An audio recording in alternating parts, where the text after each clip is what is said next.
Bismillahirrahmanirrahim. In the name of Allah, the most benign, the compassionate. I welcome you all to the most prestigious institute, Divisional Public School, Lahore, Department of Social Studies.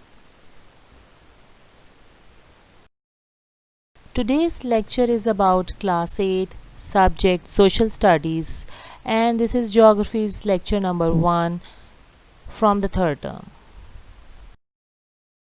Let's begin with the chapter number 6, that is about the natural regions, on page 47.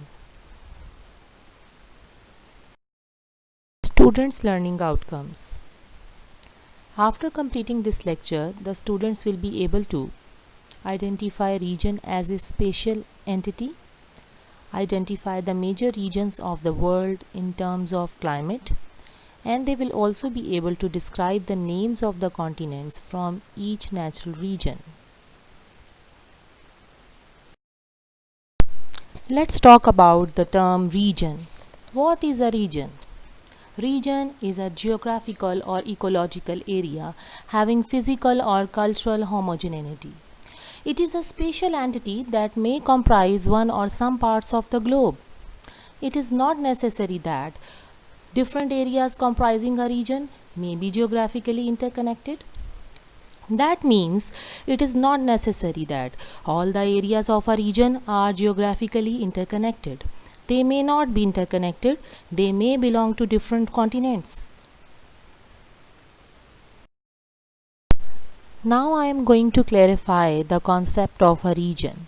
We can integrate different parts of the earth to form a region. For example, mountainous region, forest region, desert region, and the region of Muslim countries, etc. All regions are physically or culturally integrated with each other. Major regions of the world. On the basis of horizontal distribution of temperature, the world has been divided into 3 major regions. These regions are: number 1, torrid region; number 2, temperate region; number 3, frigid region. Let's talk about the torrid region. The word torrid means extremely hot. Torrid region. Location. This region lies between the Tropic of Cancer 23.5 degree north and the Tropic of Capricorn 23.5 degrees south on both sides of equator. Now the question arises, what are the tropics? The areas of the Earth's surface that are close to the both sides of the equator are called the tropics. These are imaginary lines. The Tropic of Cancer is located in the north of the equator and the Tropic of Capricorn is located in the south of the equator. Torrid region important areas. Areas of southern parts of Asia and North America, northern parts of South America, Australia, and central parts of Africa are included in this region. Climate of torrid region. Temperature. The sun rays fall vertically on the equator and the surrounding regions. That's why the temperature remains high in the torrid region. Dear students, the vertical rays of the sun gives more heat because it falls on lesser area with more intensity. These rays travel through a shorter distance in the atmosphere as compared to oblique rays. The loss of heat is less. That's why these areas remain hot throughout the year. Torrid region rainfall. Maximum rainfall occurs on the eastern coast of the continent, which decrease westwards. That's why vast deserts are found in the central and the western coasts of the continents. To elaborate the point, we can say that as we go far from the eastern coast of the continent, less rainfall takes place. Now come to the next point, which is the temperate region. Location of temperate region. This region lies on both sides of equator from the Tropic of Cancer and Capricorn to Arctic and Antarctic Circle, 66.5 degree respectively.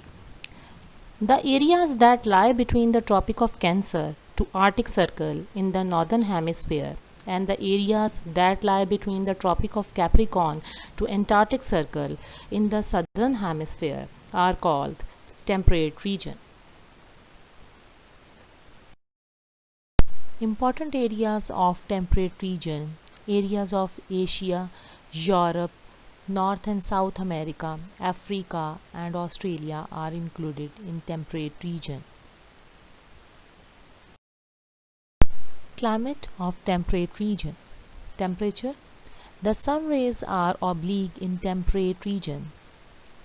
Basically, dear students, oblique rays are spread out when they strike the earth and they lose some of their heat.